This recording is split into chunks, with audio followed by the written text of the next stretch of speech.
a ninja. Yeah, yeah. What tribe, dude? What tribe? The Mountain Clan. You're gonna have to edit that out. You can't know he's a ninja. Dude, It's just the anime. don't kill me, bro. Please don't kill me when I'm sleeping. I'm sorry. Yeah. Well, that's tremendous. Yeah. Dude, you should be brave. Welcome to A Man's Perspective. Today, I'm going to be having a conversation with someone very, very interesting. Very, very awesome. This is her boyfriend, Tito. But this is Rachel. She is legally my baby mama. Yes. But for legal purposes. yeah, for legal purposes, the baby mama. Yes. On paper, she's the baby mama. But Yes. not really the baby mama. Yes. Yeah. So that's a long story. Yeah. About Yeah. IVF and everything. Yeah. I mean, literally in summation, IVF. Like, that's it. IVF, Andy. I got kids. Good looking ones. I still like the way it sounds. Yeah. My baby mama. I know. I like baby daddy better. I think I like it better than IVF process. That's true. Yeah. That sounds better. Sounds cooler. Yeah. How do you feel about that?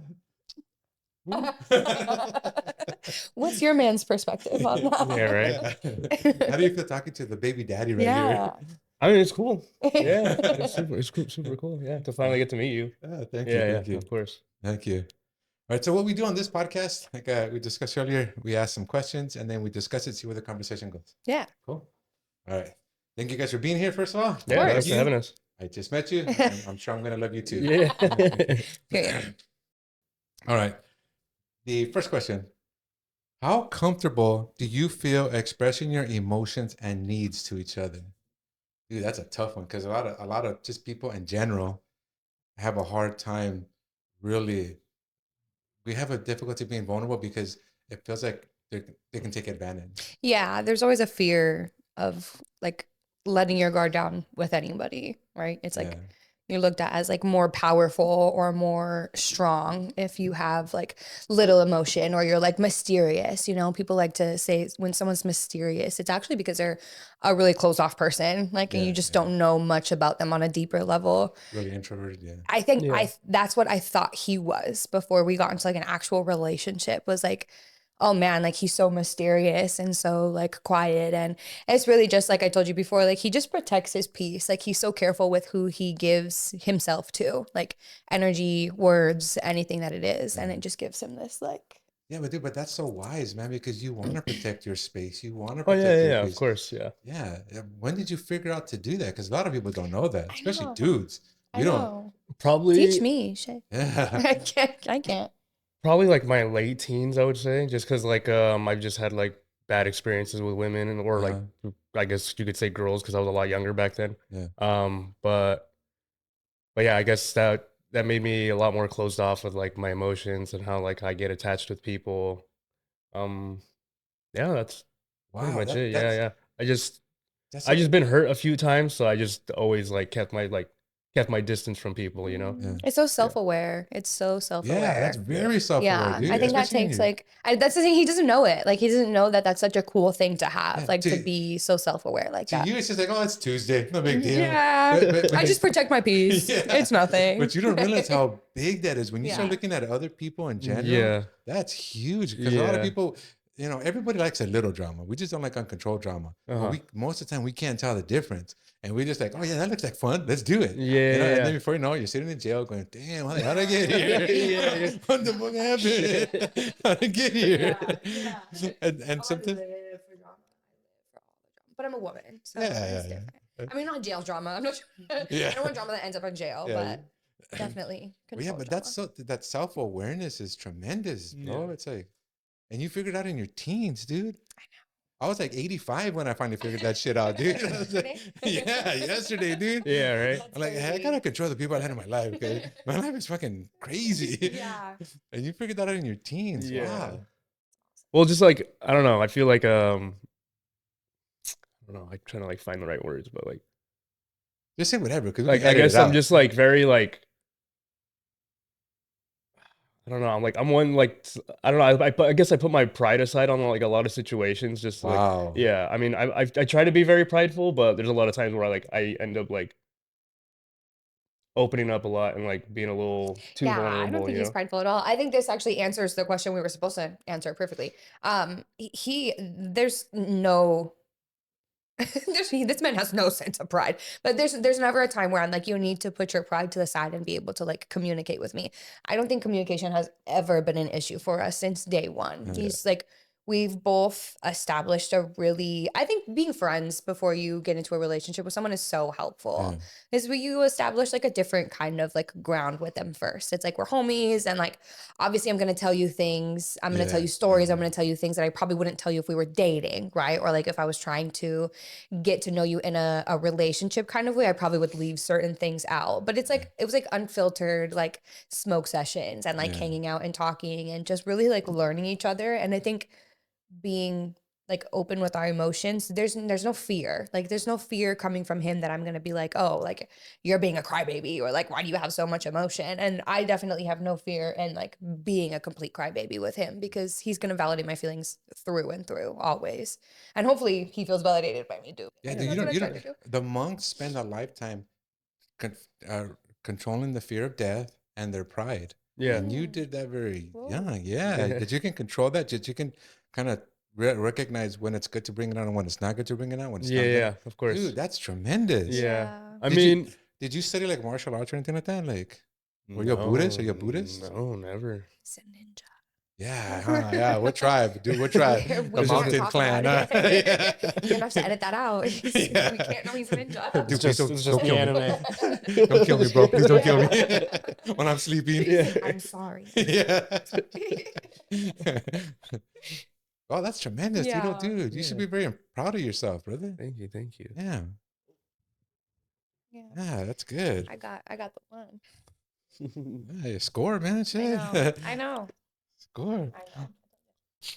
All right. Question number 2. Are you guys open with each other, or do you lie to each other? I feel we like both lie. I feel like yeah. I mean, Yeah, I mean, everybody lies. Yeah, a little we bit be of both. I lying. mean, I Everybody feel like lying. we're more open than not, but Yeah, for sure. Yeah. I don't. There's more honesty than there is lying, but I would be lying if I said I don't lie. Yeah, we all We're lie. humans. We all lie so Yeah. frequently. But there's times where we like not catch each other, like, oh, I think you're lying, but like we admit to each other, Yeah, like, yeah, later oh, on, hey, yeah. shit, like, okay, I have to tell you something. Don't be mad. Yesterday, I lied to you when, like, Yeah, small that thing, belt looked big like thing, shit on you. I whatever, can't believe I told you it looked good. It looked like shit on you. Yeah. Throw that It belt just away. didn't match at all. Yeah. Yeah. And there's just times where like it's just so easy. It's just so easy. So easy. How about you, Tito? Do you think that there's things that we shouldn't share, or should everything be on the table? That's a tough one, huh? I mean, that's a kind of a loaded question, I would say. Yeah. I'm interested. But for the most part, I would say I try to be as open as you can. I would say. Yeah. I believe that too, because I believe that if we are honest up front, because we're gonna hurt each other no matter what. Yeah. Because we're always gonna say shit that we may not appreciate, Mhm. like that belt. You know, I love that belt, but you think it looks like shit. You know, Yeah. bite me, yeah. So, Yeah. but if you're completely honest with each other, the pain that you cause is like this big.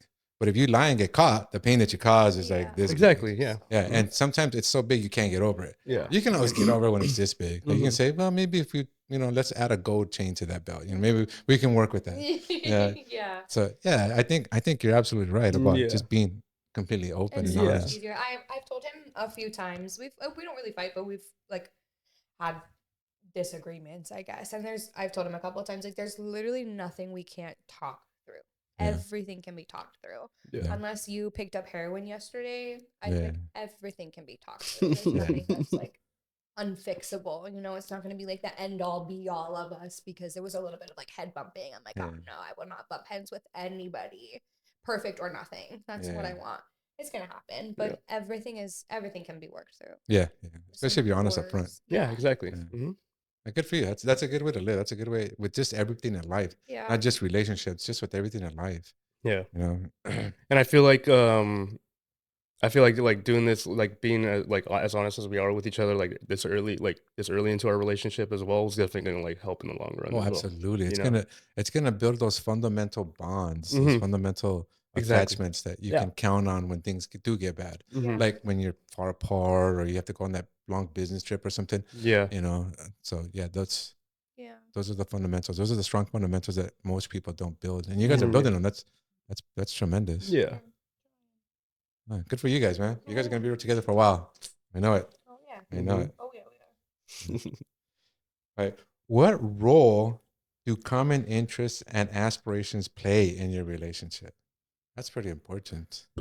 Because I've read that it's better to have more things in common with your partner than, because you know people always say opposites attract and all that. I think that's good for one night, but I think for long-term stuff, you should have more in common than not. Yeah, because you like to do stuff together and I don't know, like bond with each other over certain things, you know? Yeah. I am 100% against opposites attract. I have been in the opposites marriage and opposites do not attract. I don't care who says what.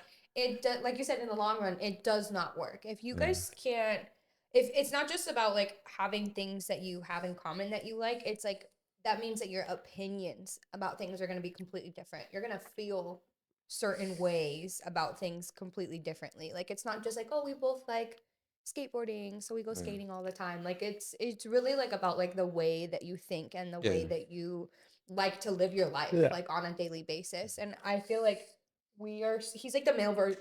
No, I'm the female version of him. Like, cause I'm very girly, like visually, but I'm such a dude. Like I'm such a guy. I think like such a guy. I'm such like a, I don't know. I like fart jokes. Is she like a guy? Yeah. I honestly, I think that's what attracts dude, me the most is like just like she's like Yeah. she has like that got like a dude sense of humor. Yeah, You know? like when he goes to the bathroom, I'll like hop on the headset with the boys while he's on. Yeah, just, she'll literally sit there and talk to my shit with friends on the them, and, like, Xbox. yeah, Nice. like, I'm 100% have always been like one of the dudes. Like I don't like many girls. I don't feel like I get along with many girls. I try and have lots of girl friendships and all. They're just girls are so weird and like competitive. Yeah, and you it's just see so how weird. fake they are. Yeah, I can't do it. Wow, Maybe it's just girls my age that I'm having a problem with because girls in their 20s are awful. The thing I is, can't believe you're admitting that. Yeah. It's awful. I hate it. But it's because I'm one of the guys. I'm not like this. Like I don't like shop on Shein for like sexy tight dresses that'll go with my BBL to like wear out this weekend with the girls. We're going to Vegas for my birthday coming up in a couple of weeks, and I had to ask one of my coworkers to help me find. I was like, what do I type in the search bar? Like I don't know. I wear like mom clothes and like baggy t-shirts and like I don't know how to. I'm such a dude. I'm such like one of the guys. So that in itself makes it so much easier for us to get along. Like I'll tell him when I have to take a shit. Like I could give I don't care. Yeah. Like it's not. That's a when you know big you're deal. close, man. Yeah, like I don't care. That's when you know you're close. It is what it is. Yeah. Our sense of humor is very, very alike. We are huge gamers, both of us. So Nice. that works out very, very well because it's not like I think it wouldn't work if one of us didn't like to game as much because we can both spend hours on an Xbox. Like, and we're different. Like he'll jump from like game to game to game with his friends, and I'm just up in Call of Duty like nonstop, like from lobby to lobby to lobby, like all day long, and he'll just stay jumping from game to game. But if imagine like if he was over here jumping from game to game to game, and I didn't understand like the addiction of gaming and wanting to like sit there and keep going, then I would probably be like, you literally just hopped out of a game with your friends. Like you're gonna go start a new video game. Like I don't understand. What are you doing? Why? Yeah, I'm like, fuck up them lobbies. Like I don't care. I'm like, so happy for him. I think that's just like my attention span. I just like can't sit on one game for like that long. So You think so? Yeah. I think it's a guy thing. I used to watch my dad play video games when he would come home like from work and immediately hop on. And you know, like you have like your handful of favorite ones. Yeah. Oh man. Me and my cousin were, we're always on. She plays. Yeah. That's my favorite. Yeah. I never said I was great at it, but First I'm not a fighter. I never claimed to be a fighter, but I do like it a lot. Yeah, first thing when she comes over, just boot up the Xbox. Call of Duty. Yeah. Mine's just Halo and Call of Duty. Oh, Halo. Yeah. Halo was the shit. I loved Halo. So fun. Yeah. So OG Xbox. What gives you the bravery, the courage, the strength to say that? To say like, because right now we're in an age, it's kind of coming down now, but a couple years ago, like if you said anything negative towards women, it was like that was the end of you. You were. I mean, don't get me wrong. I'm a girl's girl. Like for the very small handful of like 2 girls that I trust, around me, I will, like, through and through, will back you up. And maybe it's just the industry that we work in. We work in the restaurant industry. It's as cutthroat as it looks like on TV. Like, it really is ass. And it's hard. You work with a bunch of kids mostly. Like, everyone that we work with is younger than us and lives with their parents and doesn't pay bills, you know, so they don't have the same work ethic mentality while they're at work as like I have to do this shit. yeah, like I have babies' mouths that need to be fed when I leave here, so that's kind of like a lot of pressure.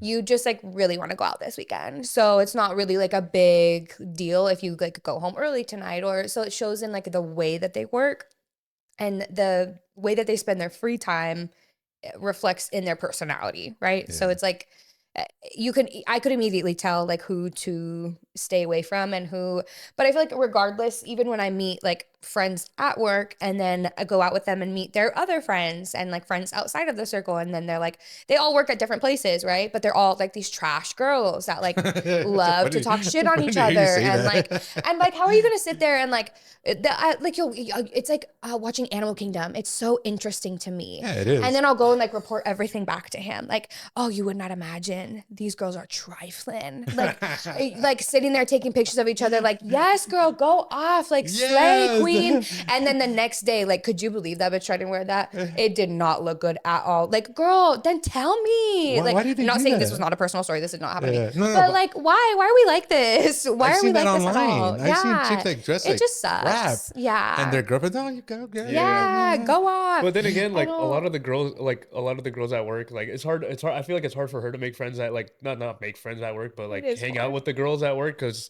they're like a lot more immature because they're a lot younger too. They're like 20 years old. I stopped getting invited to places. I swear to God, I don't get invited out anymore. I get invited out by the group of girls that I absolutely adore, and Rosalind and Elena, I will go out with every single day of my life. They are, Rosalind is a mother, so immediately, yes, girl. Yeah, she relates, and I love her so much. And Elena is 100% a girl's girl. And we all like, we're all just bitches out here with depression and anxiety, like struggling. Like, we did not choose this life. I didn't even want to be born. I didn't ask for it. And we're just like struggling to navigate through it all.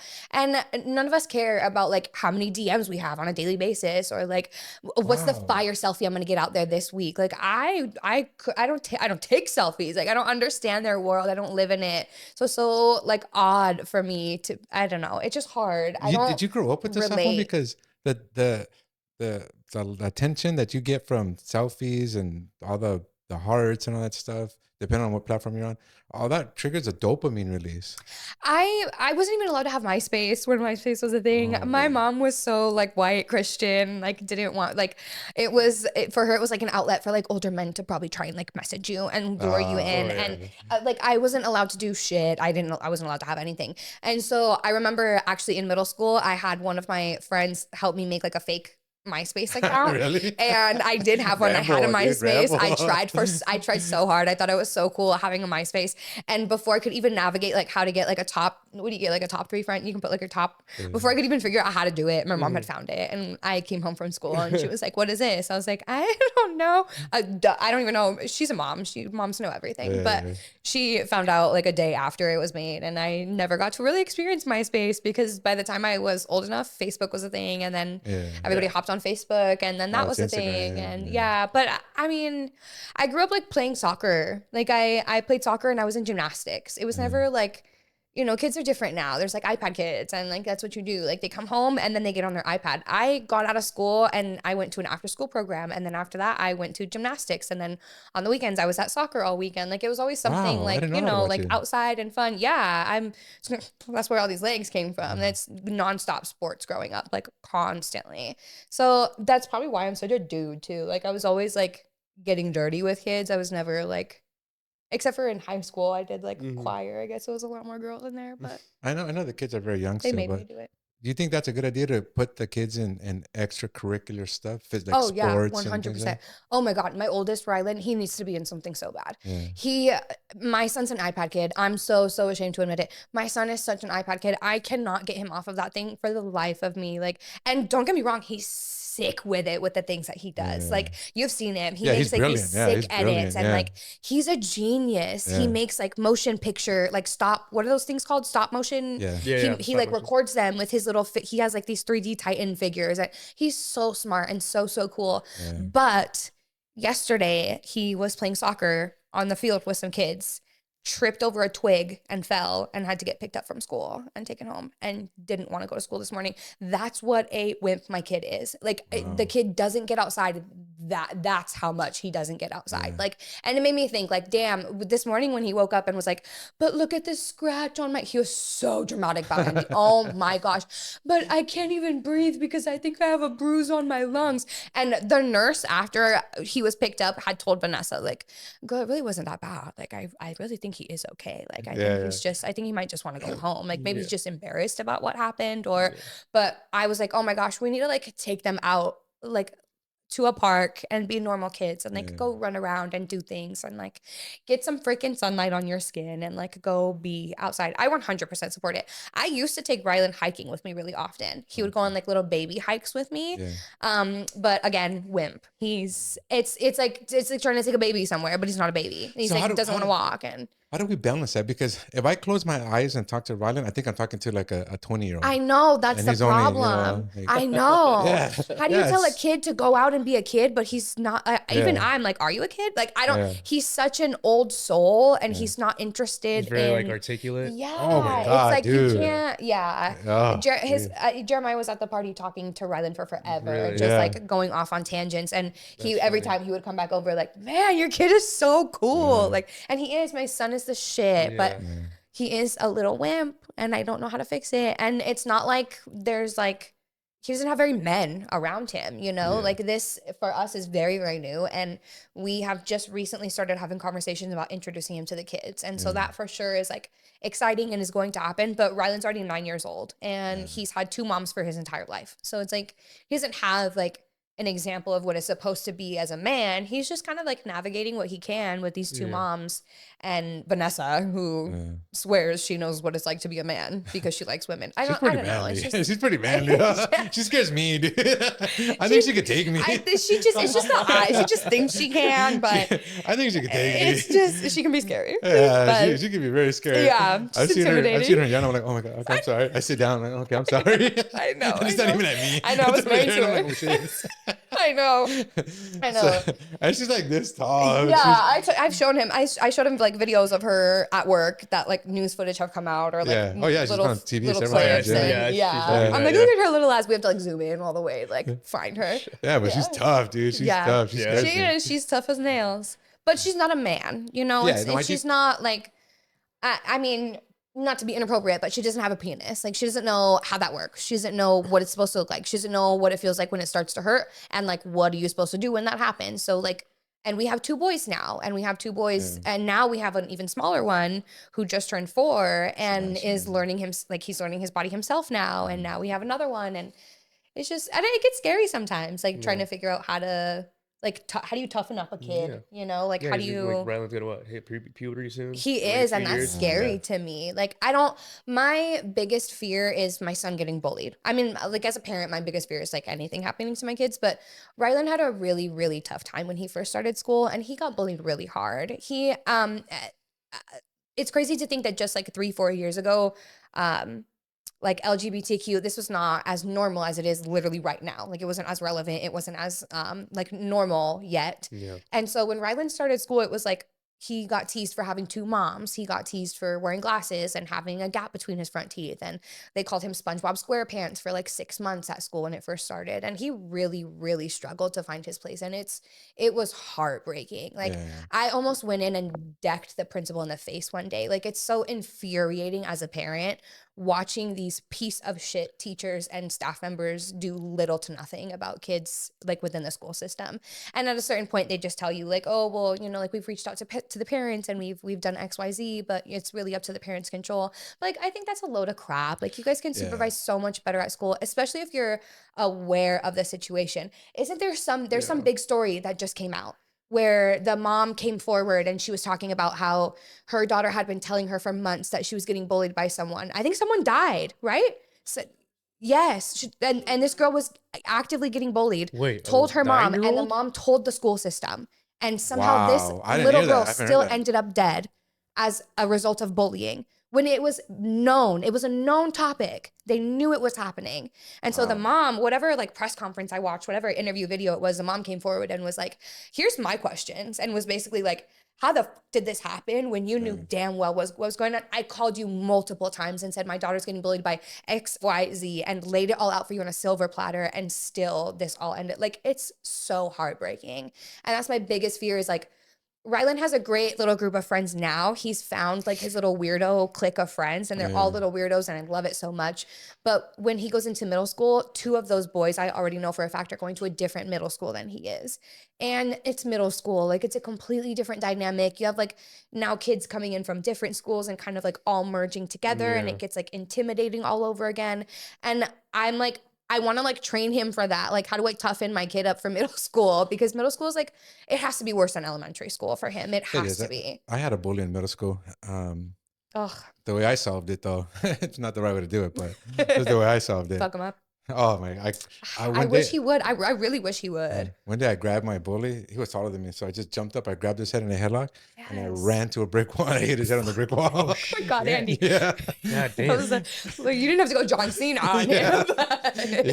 But I never agree with it. got bullied after that. I agree with it. I was raised like, kick their asses. I was raised like, if you come home and you got into a fight, if you started it, you're in trouble. If you defended yourself, I'm taking you out for ice cream. Like, I was raised like, you whip their asses and you don't look back and you defend yourself, and you make yourself that person that's like, I am not to be fucked with. Like, I'm not the person that you're going to test, and I'm not the one that's going to be made to look weak. Yeah. But I also think that in turn, that kind of made me like a little too hard as like I remember in high school putting on such like a persona like of like this like hard ass that I felt like I had to be to like not be tested, or to let everybody know like I'm just not the one.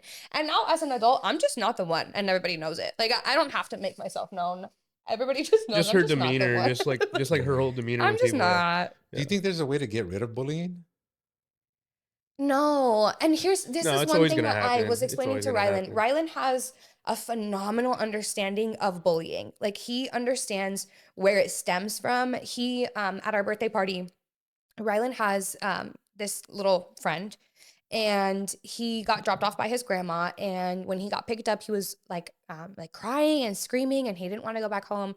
And Rylan ended up telling us the next day that it's because he's getting abused at home by his parents. Oh, the friend. The friend of his, Rylan's friend. And I was like, if it was Rylan, we're gonna go to school. No, absolutely not. No, he had he talked to Rylan about it and explained to him. Rylan didn't know what to tell us. He didn't know like what to say. I should say. He didn't know what to tell me. I thought that this was like the first that he had heard of it. And so I went to Vanessa, of course. And Vanessa was like, oh yeah, he told me a couple weeks ago, like, I think something's going on with him at home, his friend. And so Vanessa and I called the school the next day, the Monday after the twins' birthday party, and had a conversation with the principal. The mom is a staff member at the school.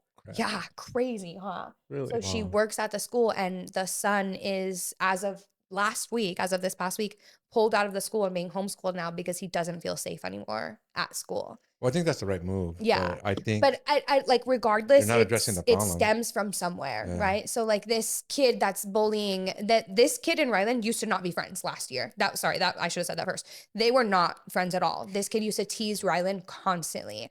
And when he told me, like halfway through this school year, that he was friends with this kid and said his name, I was like, no, you're not. You got me all the way messed up right now. Like, you're not being friends with this kid.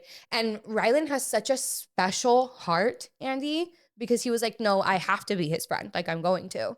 And now figuring out like what's going on with this kid at home, it's just, it's all going to stem from somewhere. Like, some kid is going through hell at home. There's like, we can't get rid of all the trash parents. We can't stop like abuse. We can't stop these kids from getting like mentally traumatized at home and then reflecting it out on other kids at school. Like, that's just something that you can't control. I mean, as much as we try to, it's just not, it just can't be stopped. But I do think that giving Rylan a better understanding of bullying and where it comes from, and how, because after he found out this about his friend being hit by his mom, he said to me, he was like, oh my gosh, Mom, that's why he was so mean to me, huh?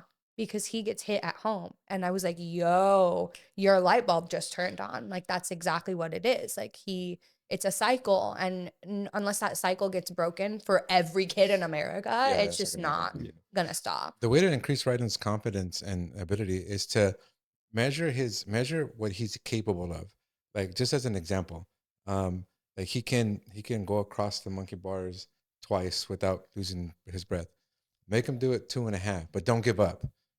Always find what he's capable of and then push him just a little bit past it each time. That increases the kid's confidence. That lets the child know, oh, hey, I can do more than I thought I could do. Yeah, that's so smart. Yeah, so that's what I did with them. Just push them a little bit. You have incredible kids. Yeah, thank you. Yeah.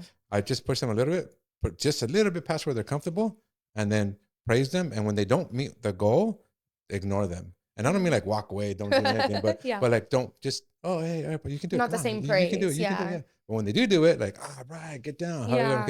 And then next time, just push a little bit more, a little bit more. You just, that's actually so smart. Yeah, find that limit, and then push them just past it. I like that. With everything, whether it's swimming, athletics. Yeah, I'm genuinely really, really excited for my kids to meet Tito, because I feel like having a man around is going to make a difference. And we both like to do things. Like we like to be out and we like to do things. Vanessa, bless her heart, is an amazing mother. Yes. Oh my God. She's a phenomenal mother. Yeah, absolutely. But she's also exhausted. That girl is tired. She works. Well, she works a lot. She works a lot. She commutes really far. She works really long days. And she wants to come home and just be relaxing. She doesn't have the same. She's also 13 years older than me. So she doesn't have the same like energy that I do, where I'm like, do you guys want to go like do something? You want to take the kids out? You want to go do something? And I'm excited for us to be able to like do that with them, like having, she's also in a new relationship. So I'm excited for that for her, because I feel like that gives them opportunities to do things, right? Like her and her girlfriend are going to want to do things and like, oh, let's take the kids and go blah, blah, blah. And then next weekend we'll probably do the same thing. And now the kids are having all these experiences, and I'm genuinely really excited for it. Yeah. And they do need a male figure, because men do things differently. Like moms are very empathetic, very nurturing. Yeah. Where guys, as long as a bone's not sticking out, we're like, get up, dude. We keep pushing past like, stop crying. Come on, it's not that big of a deal. Because we know, because I've fallen, I've broken tons of bones in my body. Yeah. Oh yeah. And so I know it's not. I know the pain's not that bad. Get up, dude.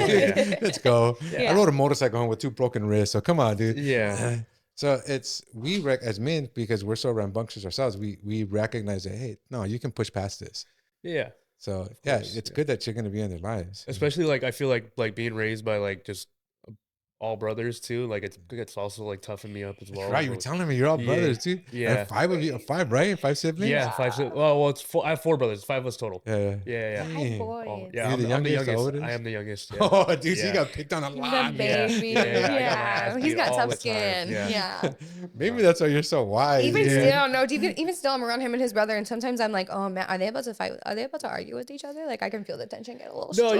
No. My brothers, we always like they always be arguing and stuff. Yeah. But it must be a brother thing. Yeah. Girls are so different. Me and my sister, we fight differently. We're more like, it's just girls like will beef with each other. Yeah, you guys will beef with each other. Oh yeah, we're like full on tea beef. All like any sandwich you can think of, whatever it is. Yeah. And if the brothers are beefing, they'll maybe a punch or 2 will come out. I was gonna say you'll like physically fight each other and get over it. But you know what? Some of my best friends are dudes that I've gotten into physical fights with. Why do you guys do that? You just gain like a certain respect for them. We know our borders. Yeah, that's crazy. I've had some of my closest friends, I've had them punch me in the face and leave me with, bruises and stuff. Yeah. I 100%, maybe it's the dude in me, I 100% wish women were like that. If I could just knock a girl out one time, like really quickly, and just show her like I am the alpha, I feel like we would get over this so much quickly. Like we would all be okay. Or if she would get one good hit on me and like daze me and I'm like, oh crap, I'm not the alpha. Like, let me bow down. It's all good, girl. Like, I wish women were like that and could get over our issues the same way. It would be so much easier. I think too, it teaches us consequences, because like we getting hit in the face, that's a weird experience. It sucks. It's the worst. It's horrible. I've gone to work with my lip all like this, and my friends just make fun of me. Those black eyes are the worst when you can't open it the next day. So it teaches us consequences. It teaches us our own limits. It teaches us like because as men, we can kill each other. We have the strength, the muscle fibers to kill each other. And you have to recognize, oh shit, I can't I can't gouge an eye. I can't choke him. I can't do Yeah. rear naked chokehold. I can't do all this stuff. Well, the rear naked choke would just pass him out, but you can't do a carotid hold. I mean, more on the esophagus. So many ways to kill, man. Keep going, please. So yeah, as men, we recognize that. We recognize that we can kill each other. So there's always that like touch a little bit, and then okay, I know this fool can kill me. So exactly. If it goes too far. How interesting. Yeah. Huh. Guys are so strange. Yes, it's weird. Like, Some of my best friends are dudes that I've it's gone interesting, into but knockout fights. I wish we were like that too. I really do. I feel like that's why I don't know, like a lot of guys are a lot more like careful with what they say too.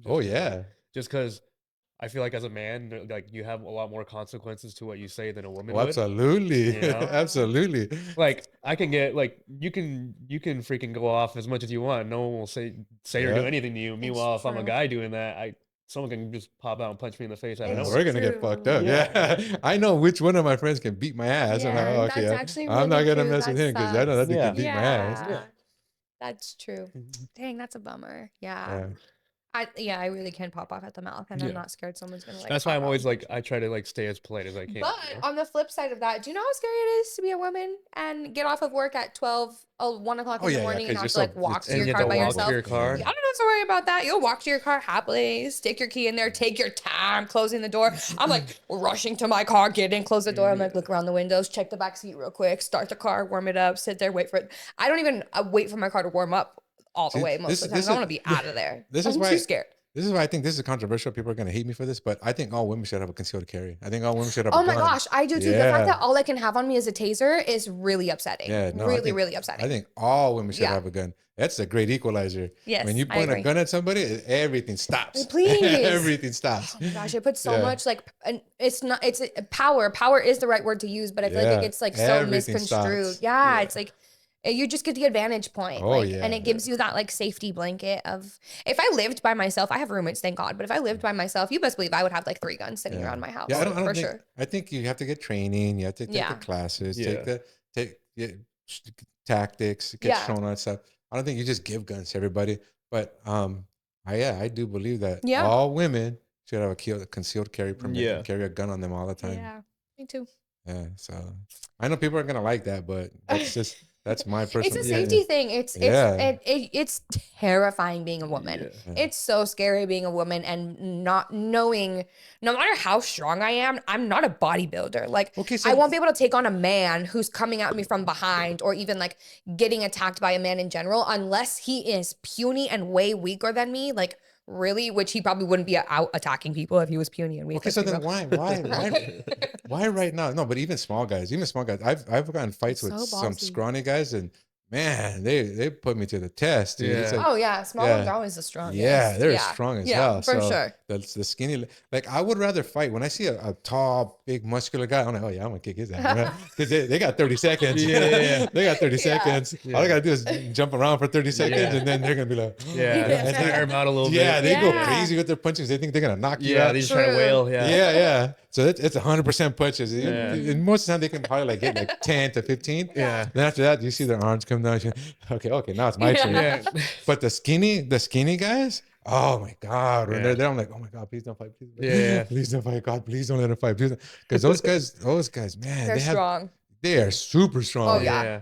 Different kind of strong. Yeah. Endurance too. Yeah. They bring it out of nowhere. Yeah. Yeah, and it's like a switch for those guys. It's like they'll shake your hand, and they're just full throttle. Yeah. And it's like it's almost like that crackhead energy. You know how crackheads are like way stronger when they're on drugs? Yeah, it's almost like that. Little people. I have a cousin who's like a twig. She's like so tiny.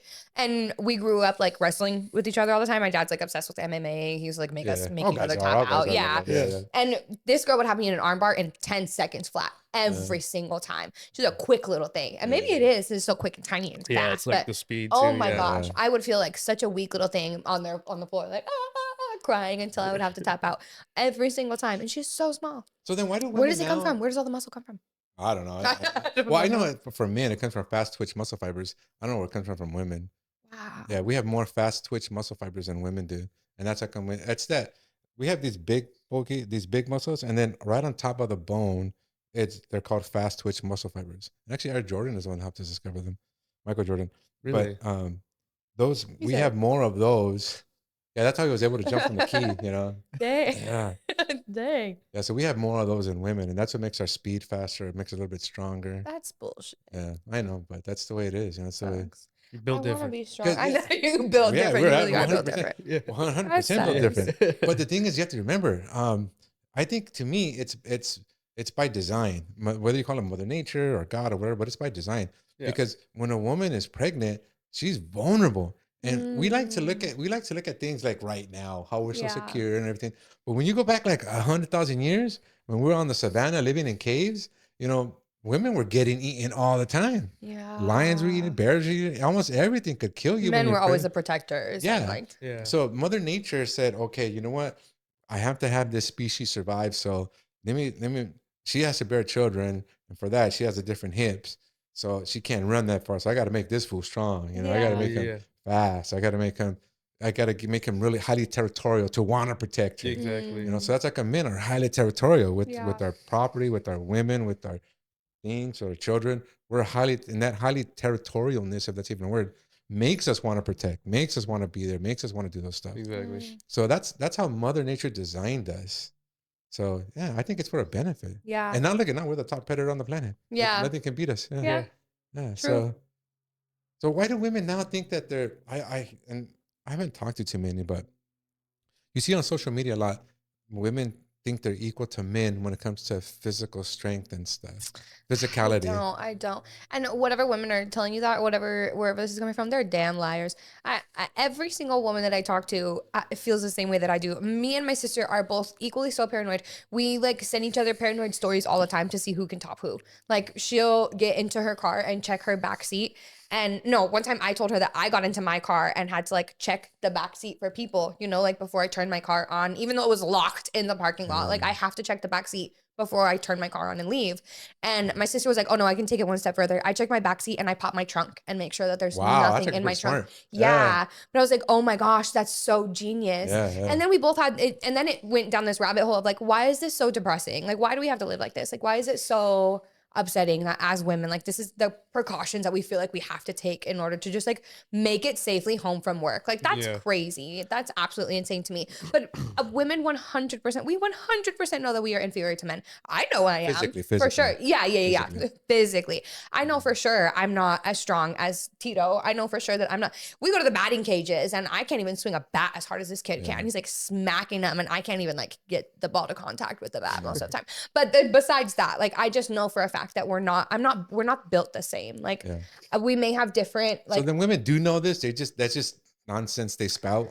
Yeah, I mean, there's even like I feel like the women that we're surrounded with that work take pride in being this like dainty little thing. Like if you think about the way that the women talk about like their man and like you know like the way that they are and that I feel like it's like cute to be the like little like damsel in distress, like a little almost. princess. Yeah, Basically, like and don't get me wrong, I'm a princess. I'm 100% the most spoiled thing in the world. But I'm also a really tough bitch. I don't know like where the disconnect is, but 100% I think they think it's cute or to be like fragile is the word I'm looking for. I don't know. But I mean, then you have women who like become bodybuilders and like dedicate their lives to being able to kick a man's ass if they but need even to, then, you know? did you see that show 100, Physical 100 or something? Yes. And that really bust Asian chick. Yes. Oh my God, dude, she And was huge. And at a certain point, it just looks weird. I'm sorry. She was huge. At a certain point, it just gets to be too much. Like, and what are you gonna do? Like, how are you gonna maneuver? No, but even she got rocked by like by an average guy, you Yeah. know? And he was That's toying like, with her. When we're done here, I'm gonna pull it up, dude. Wait, what was because it? your mobility is completely restricted Wait, now. she actually like, fought a guy? Yes, Really? dude. and lost. It was this program called Physical 100, and they run them through men and women. They run them through different obstacles and stuff like that. And on one of the nights, one night a week, the people can challenge each other for stuff. And this huge Asian chick, dude, she was monster. For a woman, for a guy, she was like just a little bit buffer than average. But for a woman, she was monstrous. Yeah. And she challenged this dude. She's like, "Go fight you." And the guy was like, "Nah, I'm okay." And this guy's, and she was like, because she was all trying to act all tough because she had trained MMA for 4 years or something. And this guy was like, yeah, nah, it's okay, it's okay. And she's like, what, you're a wussy or something? Or what? I forget what they said. Yeah. And she's like, okay. So he goes out there, dude, and he's laughing the whole time. Like she's Really? working, trying to do this. He's just like, he flips her, he does this. He's on his back one time. He looks at the camera, he's laughing. Then he rolls her over. Then he gets on his knee on her chest, and she can't move. He's not even like. What I'm saying, was the guy big too, or he's like average build? Not just like, average, but just really fit guy. Yeah. Okay, just really fit guy. It's in shape. Yeah, and he was just toying with her. It's Really? embarrassing. You can see he was just toying with her, and she was probably going 90%, 95%, and he was at probably like, based on how he was laughing, just his whole general movements. Like he didn't lower his. You know, when we fight, we lower your chin to defend. Yeah, exactly. You raise your shoulders, raise your hands to protect. He was just like, all right, come on. Yeah, he just had the guard down. Yeah, and he was just rolling around with her, and he just dominated her. Dang. So and probably partially because her mobility is completely restricted, but also probably because men and women are just built different. Yeah, like you just yeah. have different muscle mass and different places clearly That that muscle different goes to that instincts, we all don't that. have apparently. I Yeah, and we know that. That's so. I see it like we complement each other. I don't see one is better than the other. I see it as we complement each other because there are things that I can do that my woman can't do, and vice versa. So coexist. We're supposed to complement each other and make each other stronger, make better. You know, because life is hard. Life sucks, dude. Life is terrible. Yeah. And even though we live in the easiest times now, you know, but it still sucks, dude. It's still difficult, and we do get by together better. Yeah, definitely. Yeah. So, that went to a long tangent. What was the question again? I don't even remember. Where are we at? Where are we at? Okay, next one. What are your thoughts on the role of technology and social media in modern relationships? I'm actually excited to talk about this because we're not like social media people. Yeah, I was You're not? honestly, it doesn't really play such a big part for me. No, not at all. And this is why I was excited to talk about it because it's so uncommon now. You guys are not the norm. No, I know. I feel I'm so lucky. You have no idea. Yeah, I was gonna say, I think I'm so lucky. I think people nowadays look at like social media couples, Instagram couples, and they want to like be that, you know. It's so frustrating. First of all, it's so unrealistic. Sounds toxic. Because 3 years from now, then they come out and they're like, oh, we were abusive to each other the whole time and we're separating. Like, it's always never what it seems. Yeah. And also, I feel like social media puts like a weird pressure on people. Like, yeah, absolutely. It just sets certain expectations, I believe. And unrealistic expectations. I'm active. He's not active. He doesn't like. He has an Instagram page and a Snapchat to talk to me on and like the boys, but he's not like active. Like he doesn't like actively post stories on his Instagram. Maybe like once every few Dodger games that he goes to, which is like pretty much once a year. Pretty much. He does not post on his Instagram. And so for me, it's very different coming from obviously like a lesbian relationship where it was like a lot of like pressure and a lot of like almost like standards. Like, oh, like you need to post XYZ and like, okay, so really? Yeah, like here, I'm gonna post this and you're gonna repost it. Like a lot of like weird expectations, and having someone who doesn't give a crap about social media, I cannot tell you what a big freaking relief it is, because I don't care either. I'm active on social media, especially on Instagram. It's all my kids. My kids are so cute. I have the cutest kids in the world. And thank you for helping with that, by the way. Our kids are so freaking cute. And that's all I want to post, because I have a lot of like family members and like old friends and like my mom who's in Boston, and we don't like talk on like a daily basis like that, you know, because I don't see her. She's not down the street from me anymore. So I like to post like my kids constantly. I have 2 highlight reels, and one of them is like my once a year selfie, and the other one is all of my kids. And it's constantly like all of my stories are either like some crap happening at work or my kids, and it's never like I posted we went to a Dodger game last week, and I posted a little picture of like our little beers and, you know, the field in front of us, whatever. And one of the girls from work had messaged me and was like, okay, soft launch on Tito. And I was like, wait, what's it? Who? Like I feel so old. Soft launch? What is that, like finally posting me? Yeah, it's like, oh, yeah, I don't know what that meant either. I was just waiting till you guys said what it was. I asked her, I was like, soft what? Like, I thought it was almost disrespectful. Like, my man ain't soft. What are you talking about? Okay, that makes sense. And and so I was like, what? So she's like, yeah, like you're like slowly starting to post him. Like you're gonna let everybody know that you're in. And I was like, who the fuck am I letting know? Like, what are you talking about? Everybody at work knows. What are you guys talking about? Yeah. And then I was like, I've posted him before. Like, I didn't even know it was a thing. I didn't even know that I had to do that. Like, all of you guys and your weird expectations of like when I have to announce my relationship, or like, why can't I just be at a Dodger game with my man? And the people who know me know that that hand is my man's hand. And the people that don't know should probably just mind your own business. Like, it's so not that deep. It's just social media. Like, if I don't know your last name without having to look you up, doesn't matter to me. If I don't know you personally, could not care about your opinion. Like, I don't feel the need to reach out to people via social media and be like, hey guys, guess what? This is happening, because I have so much going on in life as it is. Like, the last 2 years, I have worked so hard on myself. And I think you of all people probably know this better than a lot of people. I have worked really, really hard on myself. And that takes a lot of like isolating yourself from distractions, from people, from things. And social media is not one of those things that helps you when you're like on the up and up about yourself. Like, there's nobody who like is working on themselves and is like, I spend so much time on social media. Like, that's not a thing unless you're like a content creator and like you have to be. Like, I get that, but social media has never been that important to me. And I think I just have too much going on outside of life that I know is nobody's business. You know what I mean? It's not like, I don't feel like this like open book that has to share everything with everyone. And I feel like a lot of people fall into those expectations of like, that's what social media is for, is to share all of the things. And I don't feel like that's normal. I really don't. I feel like we should all get to have a life behind closed doors. That's nobody's business. Yeah, you said unrealistic expectations. You think that's a part of it? Like, what do you like? What do you go more on that? No, I just mean like Tell me, baby. no, like, because I feel like a lot of like girls like follow like these like Instagram couples and stuff, and like they see like they think they're like having such like a perfect relationship and they want something like that, but in reality, like it's not like that at all, you know? Like, they're like super toxic towards each other. Yeah. I got a cousin. They went to Greece or something like that, but this was like 8 years ago, 7 years ago, and every year there's a new picture of like Greece. I'm like, hey, you went to Grand? And he's like, oh no, because that was from last time.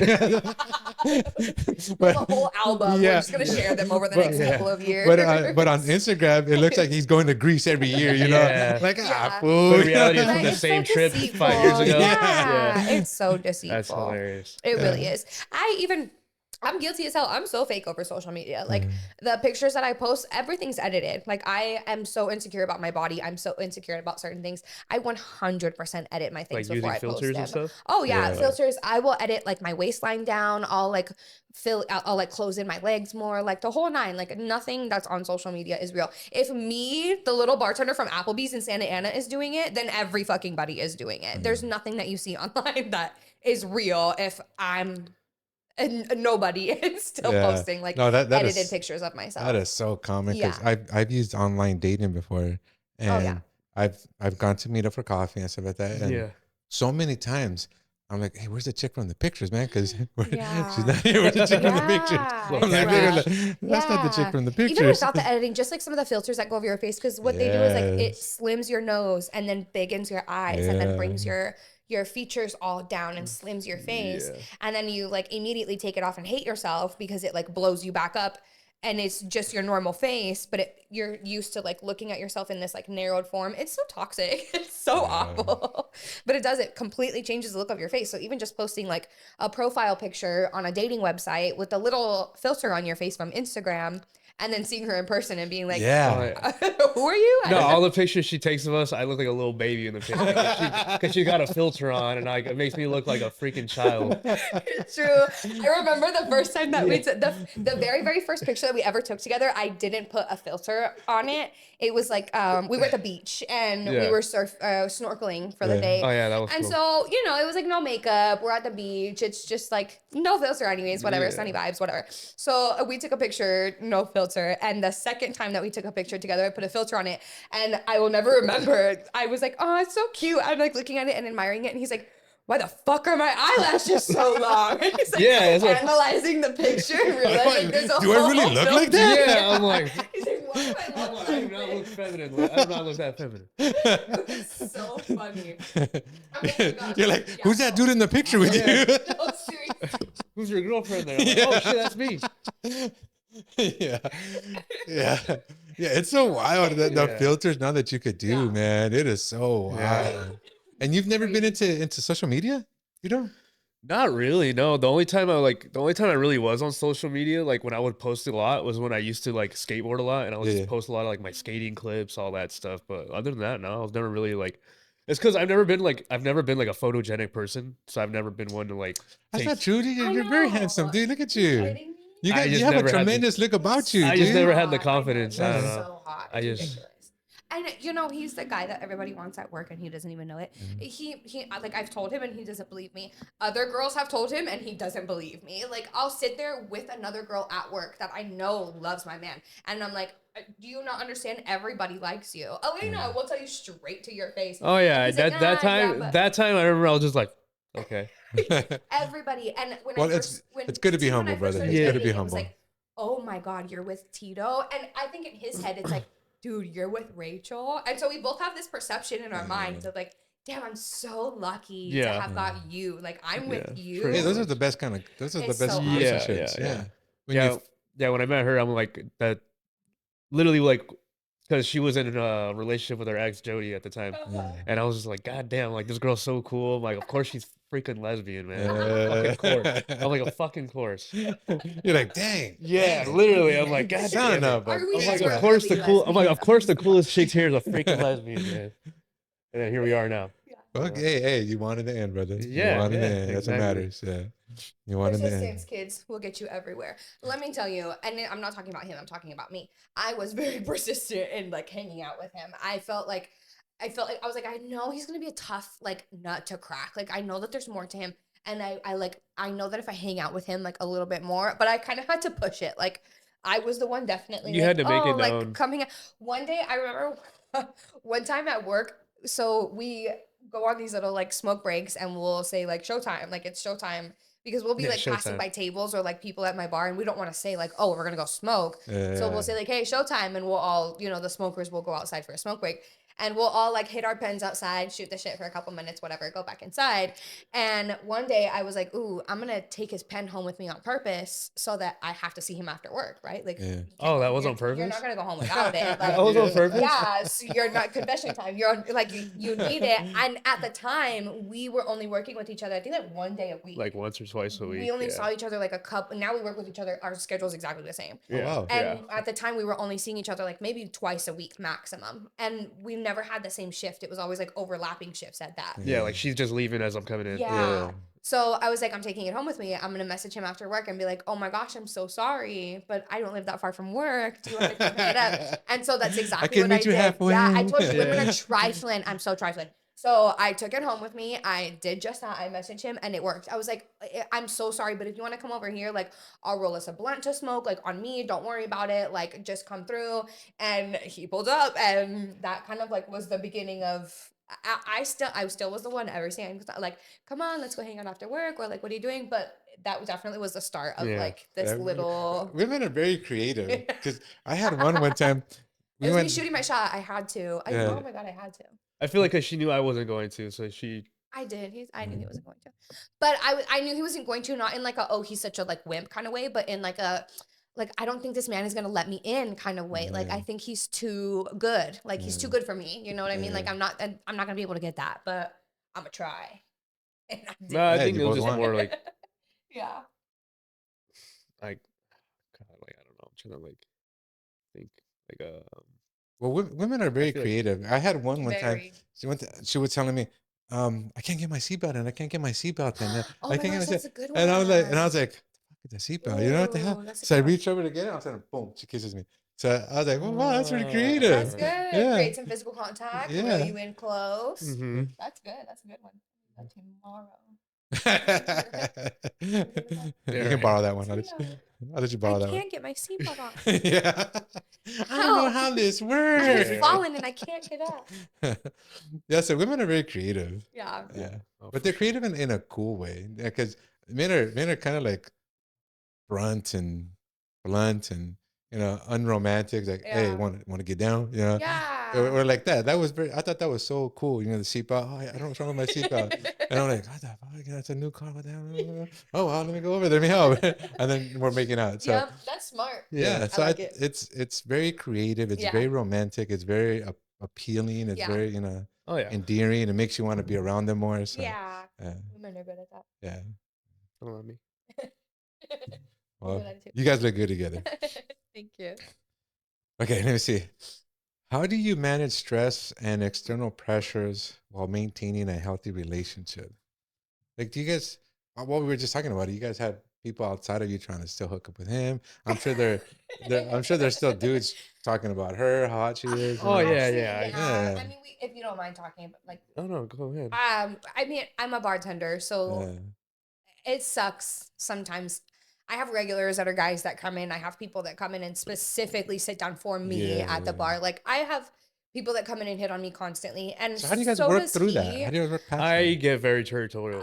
I was gonna say we That's don't. normal. Yeah. That's Yeah, normal. I was gonna say we don't. And it's not like I don't grow resentful towards him. I don't, because it's freaking natural. Yeah, like, it's normal. It's to be 100% territorial. normal. Yeah. I'm like a hot piece of ass up here getting noticed by other people whose attention I don't want, but I have to give because Yeah, I'm but in a workplace. Yeah. I have to engage in them and I have to have these conversations. It's not like we're in a club where I can just be like, oh, excuse me, my man is here. Like, I have to talk to these people. I have to be nice to them and engage. And I think that's something that I think recently we've started navigating through a little bit better, because there's been too many situations that have come up where even I have handled situations poorly. And I think just navigating, like, literally trial and error. That's amazing. Figuring it out. That's amazing that you're able to say that, because a lot of just people in general, but a lot of women aren't able to accept when they've mishandled something. Like taking Oh, accountability. yeah, for sure. accountability is something that's foreign to a lot of people. I mean, it's noticeable when I fuck up. Like, I make mistakes all the time. And so I think me learning how I can handle situations better so that I don't in turn hurt his feelings is a big deal to me. Because the way that I make him feel is the way that he's going to feel about me, right? Yeah. The way that you feel about me is the way that I make you feel. The way that you feel about me right now is the way that I make you feel about me. So if I give you a space of comfort and security, you're gonna feel really safe with me. You're gonna feel very comfortable. And if I take that safety away from you, it's like pulling little bits of trust apart. Like, you don't wanna come to me with certain things. You don't want to trust me with certain things. You don't trust me when I say certain things. And I feel like that's a boundary that we are not willing to cross with each other. Like, Good. I've shared my experiences in really, really crappy relationships that I've had with him in a very vulnerable way.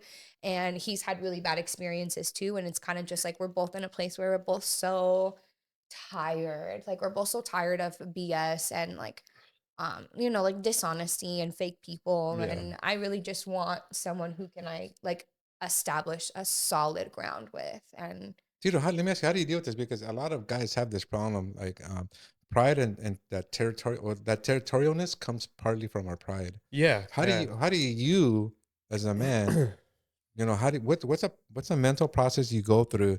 What do you tell yourself to say, all right, don't overreact, don't fuck this shit up, don't honestly, I always tell myself that if I always feel like some type of way, like with like say there's a guy that's trying to like hit on her or something, and like I don't know, like, and like I try to like not to like get too like worked up about anything, because I don't want to like seem like, I guess I don't want to seem like a little bitch about stuff. Like I try not to like lose my pride over things. So you control your emotions. Yeah, I try to too. Like, do you let it come up, or do you just say no? Like, do you accept? I Like, do. oh shit, I do let it come up a lot. Yeah. No, Yeah. I'll talk to her about stuff all the time. You know? Okay. he does. Yeah. He gets hurt. He's very sensitive. Yeah, I've told. Yeah, she knows that. Like, I feel like But I cater to it. It's like now that I'm aware that he's a hypersensitive and emotional person, I can cater to that as his partner. Like, I can make sure and like check in with him and make sure that he's good, and I can display behavior that makes him feel more secure with me, and I can do things for him that makes him feel solidified. Dude, you gotta get classes, man, because a lot of chicks don't understand that. A lot of chicks are it's about me. I'm telling you, I messed up. Feel. Like, there was a certain instance that we had with a guy at work that kept coming in for me, and I at some point I gave him the wrong impression. Yeah. And I hurt him in the process by making this guy think that there was even a window of like a chance with me. And it took like him coming to me, like it took a situation happening and him saying like, I'm fucking hurt. Like, I'm so hurt by this and I don't want to start to feel a different way about you. And that made me like, oh shit, like, no, let me backtrack and see how I can fix the situation and like handle it so that this isn't even a conflict for us anymore. Yeah. And now it's completely out of the window, like not a conflict for us anymore at all. But it's just experience. Like the more that I can learn about him and the way that he needs to be treated emotionally and mentally and within our relationship, like what I can do to cater to him, the easier that things are for us. Okay, where did you find? How did you discover this? Because this is not common knowledge for most because women. Vanessa never catered to shit for me. I mean, let's be real. Okay, so it's through experience. I was in a marriage where I was not being catered to, and I was constantly voicing myself and constantly saying like, "Hey, I'm depressed. I'm this. I'm that." And unfortunately, at the time, her mentality against like depression and anxiety was like so traditional Mexican, like that's not real. Like that's not a real thing. Like that doesn't exist. Like therapists are like a scam and like not worth your money and you know the whole nine. And it just it was like you can't cater to somebody if you don't understand what they're going through or even like try to understand it. You know, like if you're telling me that this thing that I'm going through isn't real, then number one, my feelings are not being validated. And number two, maybe I'll start to think I'm a little bit crazy. Yeah. And number three, you can't. Yeah. I remember that period. And the really twins bad. Were just born. Yeah. And you still had Rylan was still a little. Mm-hmm. You had a 4-year-old with twins. I had our twins had just spent a month in the hospital because they were born early. Yeah, we finally got them home, and my mother-in-law had decided to move in. COVID, yes, they were born. They're COVID babies. I have twins. Right, my twins are COVID babies. They're the two little badasses in the world. And my mother-in-law decided to just move in with us without saying anything. And we brought our babies home. It was like everybody knew the day that we were bringing the babies home from the hospital. And so she showed up with her 15-year-old son and bags packed. And I was so dead confused when I got home with my kids. Like I was so confused. I came to Vanessa and I said like, I don't feel like a mother anymore. I feel like I've lost my place in my home. I feel like I'm useless. And it was like, I don't think you're appreciative of what my mom is doing for us. Like, I don't think you understand what a big help this is to us right now because twins is hard and babies is hard. Bitch, I did it myself. What the you mean kids is hard? I know. I had a baby at 18 and then daddy left and I did that shit by myself the entire time. I know it's hard. Yeah, I had a C-section and then had to pick up my kid on my own for a couple weeks straight. Wow. Like, I get it. I know that that's hard. I don't need, and I understood. I 100% understood the the intent that was coming behind my mother-in-law. I understood it. There was no malice in that. They just wanted to be no malice whatsoever. Yeah.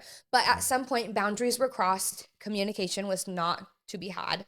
And the more that I spoke up to Vanessa and those communications weren't, because it wasn't my place to say anything to her. You know, I was just a wife. Like I just go there. Like it was your place to have that conversation with your mother because as your wife, I came to you. I told you something. Go take care of it for me. Protect me and my feelings and the way that I feel and take care of my heart before you put something else above that. And I just don't think she saw that that's what was going on.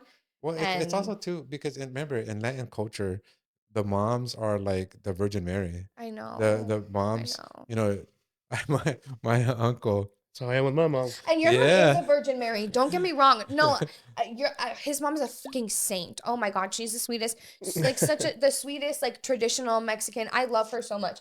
But I have a half Mexican family, but I grew up with a Mexican dad, not a Mexican mom. Yeah. And those are a Mexican mother.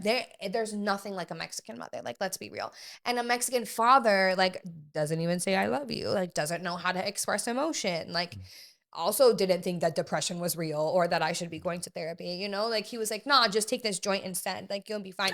It was like, so crazy, there's no, you know, like, the dad and mom. Just hit this rail, come on. Yeah, completely different dynamic. And so it was hard for couple me rails and you'll be through it. Don't worry about it. Seriously. Come on, girl. Come back to me in 20 minutes. Then tell me how you feel. There was no understanding for me of what it's like to have that, like, closeness relationship with your mother. And so that played a big part. I felt like uncomfortable almost, like watching this closeness happen between them. There was a lot going on at that time. I still remember there was a lot going on with it. It was an absolute nightmare. Those first couple of years were really, really, really freaking hard. And I just think it was just not enough communication. No, there was no communication. And borders, it was so one-sided. Everything was just, you had COVID, you had twins, which are preemie, you had Bryden still, which was 4. It was just postpartum depression. There was all kinds of there was so much absolute nightmare.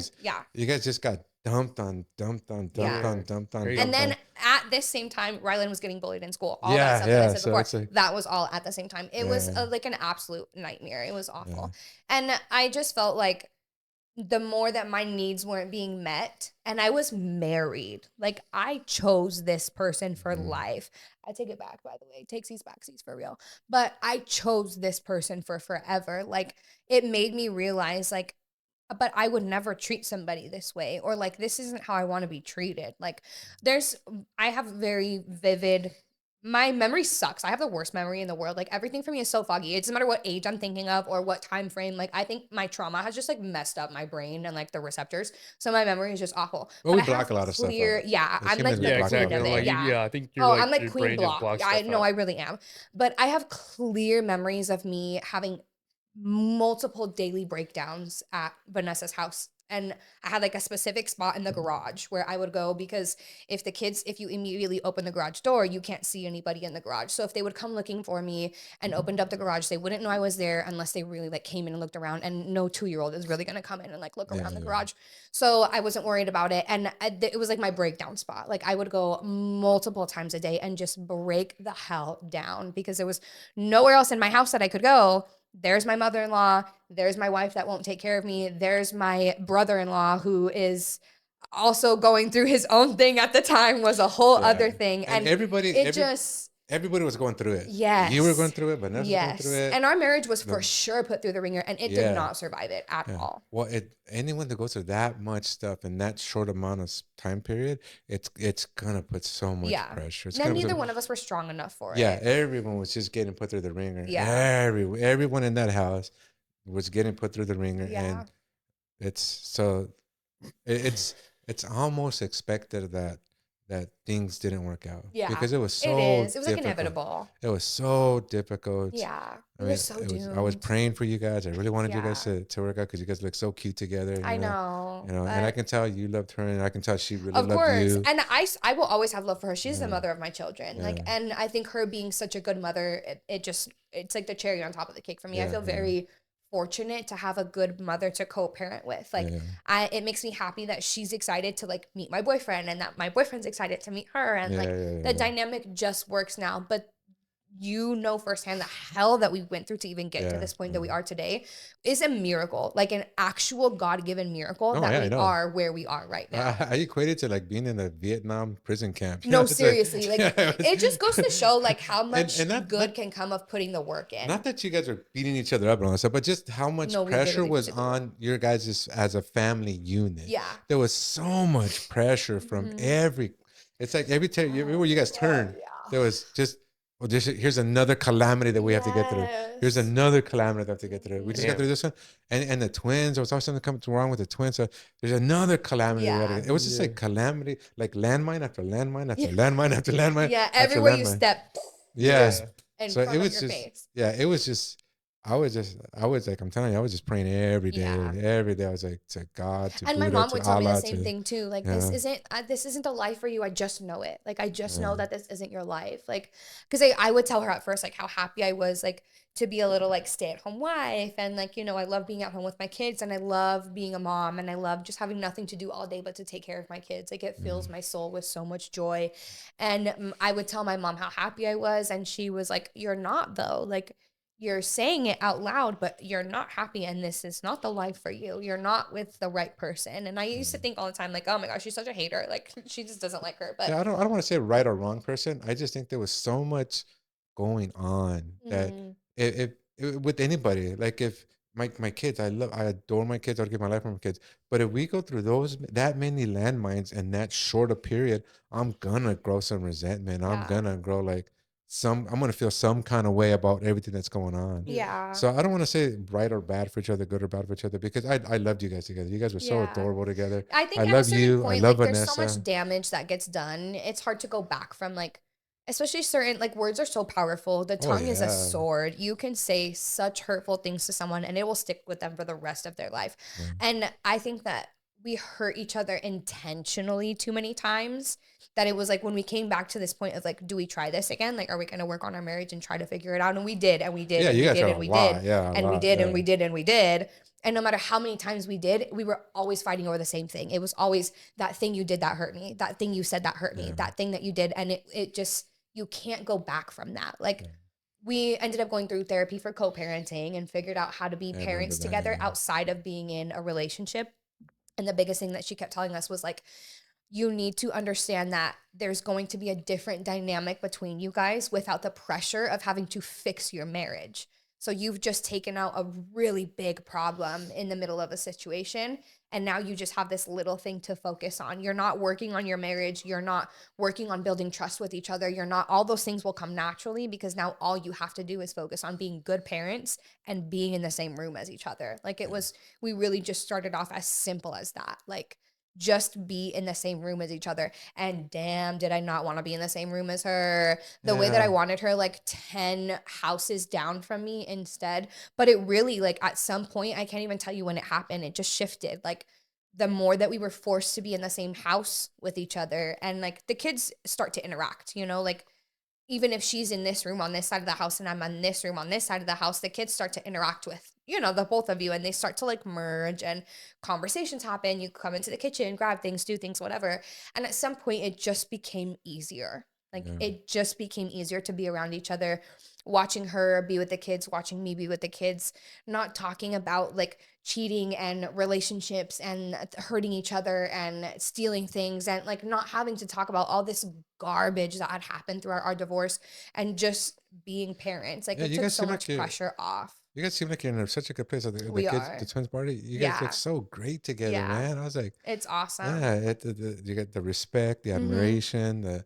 I thought, wow, you guys have made such tremendous strides in co-parenting. Yeah, it's fucking awesome. I'm so proud of us. You really do got to do something like a blog or something, or like, it's been a long time coming. It's been a crazy couple of years. Number one, because you think differently. You don't think like most girls out here. You don't.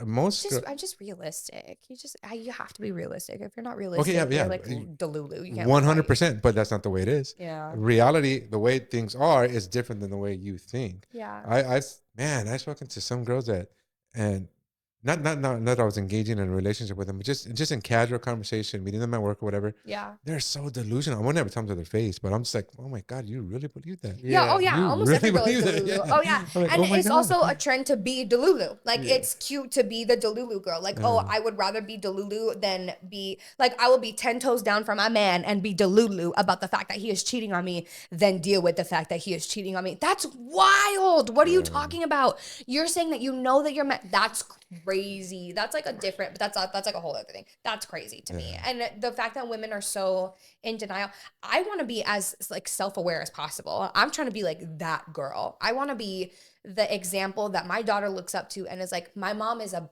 badass woman. I want to be like my mother. If I can't look back at my steps and say that my daughter is proud of them and will be like this, I'm doing something wrong. And I've already done enough things wrong for her to watch. We all have. Yeah. It's time to start doing like the right things. And I'm not going to be like delusional to the world around me. I don't know. It's like, So then why do you learning think to so be like many women real are with yourself is delusional? weird. Huh? Why do you think so many women are delusional? I had to hit rock bottom and become like real with myself. I think it really truly is like my experience in life. I was like sleeping on friends' couches and I was homeless for a little bit. And then I went through so much, Andy, and I hit like rock bottom, and it had to take like me feeling like this like piece of garbage. And like, I don't want to be this way. I have kids. Like, I have so much more to live for. And like, how am I going to get myself to here? And just really like becoming comfortable with being uncomfortable. Wow. Nobody is comfortable with being uncomfortable. Put that on a t-shirt. Get comfortable with being uncomfortable. Get comfortable with being uncomfortable. If you cannot be uncomfortable, you will never progress in life. If you're not okay with being a little bit uncomfy to get a little bit ahead, you're just going to stay exactly where you are for forever. That's a better way of putting it, because I always say the struggle is necessary. The struggle is something that we have to go through to grow. If I did not hit rock bottom, I would not be the bad bitch that I am right now. Yeah. And I am that girl now. And I'm so confident in that. And it's not just like before, it used to be this front that I would put up. Like, oh my gosh, yeah, like I am that girl. And it was actually coming from this place of like insecurity, this like really, really sad girl, like screaming out for help.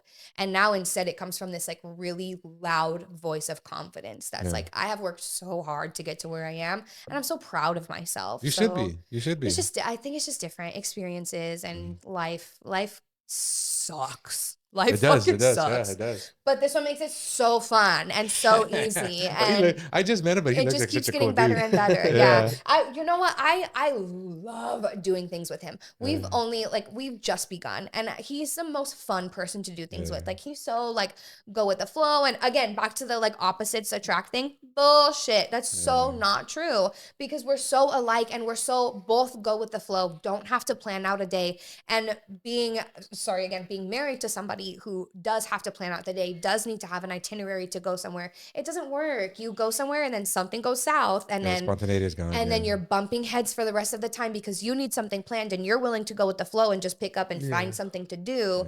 It just, nothing was ever fun. And he's so much fun to do things with. I love it. Try to be spontaneous. It's just so like life sucks. Just freaking go with the flow. Well, like, it's not even that I like being spontaneous. I just completely suck at planning things. So I just try to come up with something unorganized, but it works. Literally. Just let me like take the reins on things and just like I take the lead, which is nice. But I'm like, but I mean, even outside of like, it doesn't even have to do with planning things. It's like even when things go wrong, you're so like go with the flow about things and like so easy to do things with. Like we spent the whole day in LA and the only thing that we decided to do was go to the Broad Museum. Is it the Broad? The Broad, Oh, I'm so sorry. Broad? Oh God, I'm one of those. The Broad. The Broad. That Broad. The Broad. That Broad. Stinking Broad. Not me living in Koreatown for almost a year and calling it the Broad. You're like right there. That's embarrassing. That's super embarrassing. It was down the street from me. The Wilshire, the Broad. So we went to the Broad, and that was the only thing that we had planned to do for the day. We had the whole day off. We decided to spend it in LA. He didn't even ask me like, okay, but what are we gonna do? It was just like, okay, I'll be there tomorrow to pick you up. Like no questions. I had got us like reservations for the museum. We went afterwards. I was like, I don't know, there's like a food market thing over here we can go check out. Like, so go with the flow and easy. Yeah. I love that place. Yeah. But not everyone is like that. Like some people, and props to you, like to be that organized in life. I wish, because it reflects, like you walk into my room right now, there's clothes everywhere, makeup everywhere. Like it reflects in your life, you know, the kind of person that you are. But life just doesn't work out like that all the time. And maybe I just know that too well because life is not that easy. So I might as well just go with the flow all the time. It's just easier that way.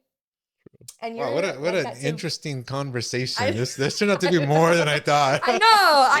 I genuinely thought we were gonna stay on topic, but lucky for you, I talk so much. I thought it was gonna be like, okay, the other day, at 1 o'clock in the afternoon. I was gonna be like that. Communicate very really well. Monotone. Really, right. Here's my tip for how to have a great relationship. Yeah, no one has a tip. No one knows. I really don't. We're all getting by. I don't have any tips for you because you're not going to find someone like this. Sorry. We're just winging I don't like the way that we match each other perfectly. You're not going to get that. So I don't have any advice for you. I don't know what to tell you. I don't. Everyone has their own like journey and experience. And also if you go looking for it, you're not going to find it, blah, blah, blah, blah, blah. You know. I can't stand all those just let it happen. Nice saying the teach them. I can't stand all that shit. You'll find it. And when you find it, that's it. Yeah. Funny because like when we started seeing each other, like I wasn't even looking for a relationship or I wasn't even like I wasn't searching for anything. I definitely didn't come out of my relationship with my ex thinking that I was gonna get into another relationship or with a man for that matter. If we can just be for real for a second, I did not think that I was gonna come out. Dude, your candor is amazing, man. Your candor is amazing. Shit. Just did it. The truth just like pops out. Damn. I just didn't think I love it. It just happened really quickly. Yeah, it did. Yeah. It just happened. So I think it's just so like we went with the flow.